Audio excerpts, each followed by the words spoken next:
চেষ্টা কতটুকু হবে আমি জানি না, তবে আমাদের আন্তরিকতার ঘাটতি নেই এবং আমি আশা করি পুলিশ 100% আন্তরিক থাকবে, ব্যবসায়ী তারা আছেন তারা সহযোগিতা করবেন। আর আমি কাকে একটু ইনস্ট্রাকশন দিতে চাই, যারা মাদ্রাসা পার্টি আছে এরকম 5-10টা মাদ্রাসার কর্তৃপক্ষকে বলতে হবে যে আপনারা কোনো সাপোর্ট লাগলে আমাদের কাছ থেকে নেন এবং কোনো রকমের সমস্যা না হয়।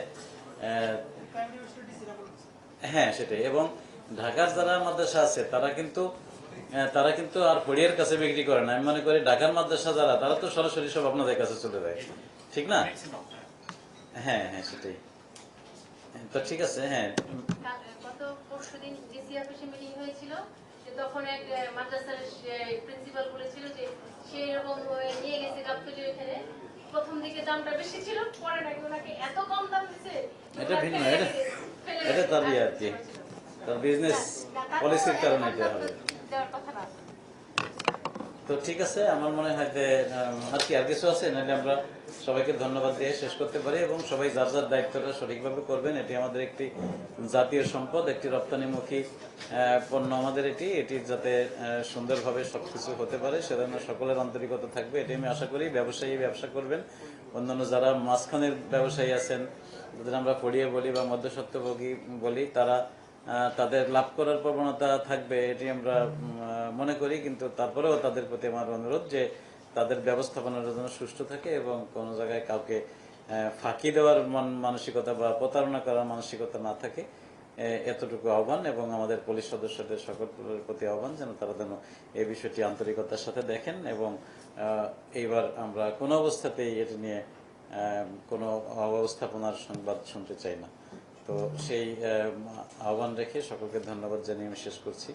জয় বাংলা, জয় বঙ্গবন্ধু, বাংলাদেশ ছিল আমাদের। মানে আপনি চামড়ার ব্যবস্থাপনা নিয়ে একটি সুন্দর সমন্বয় সভা করলেন, এজন্য অভিনন্দন। মূলত এক সপ্তাহের মতো প্রায় ছুটি পাচ্ছে, মানে অনেকেই ছুটি নিয়ে দিচ্ছেন, রাজধানী অনেকটা ফাঁকা থাকছে।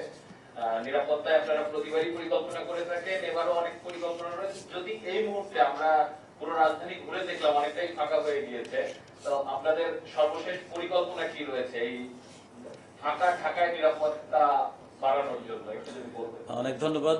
আমরা এই প্রতি বছরই কিন্তু ঈদের সময় ঢাকা থেকে 1 কোটিরও বেশি মানুষ তাদের প্রিয়জনের সাথে ঈদ করার জন্য যায় এবং পুলিশ তার জন্য ব্যবস্থা রেখে থাকে, ব্যবস্থাপনা থাকে এবং নিরাপদ অবস্থাতেই আমরা আমাদের ঢাকাকে রাখতে সক্ষম হই। ঠিক সেই রকম এবারও এই পবিত্র ঈদ উল আজহা উপলক্ষে পুলিশের পক্ষ থেকে ব্যাপক পরিকল্পনা গ্রহণ করা হয়েছে। তার সাথে এবার পুলিশের যে নিজস্ব কার্যক্রম রয়েছে, চেকপোস্ট, টহল, এটির সাথে যেটি যুক্ত হয়েছে সেটি হলো আমাদের প্রতি বাড়িতেই কিন্তু একজন করে বা 2 জন করে দিবা প্রহরী কিংবা নৈশ প্রহরী থাকে।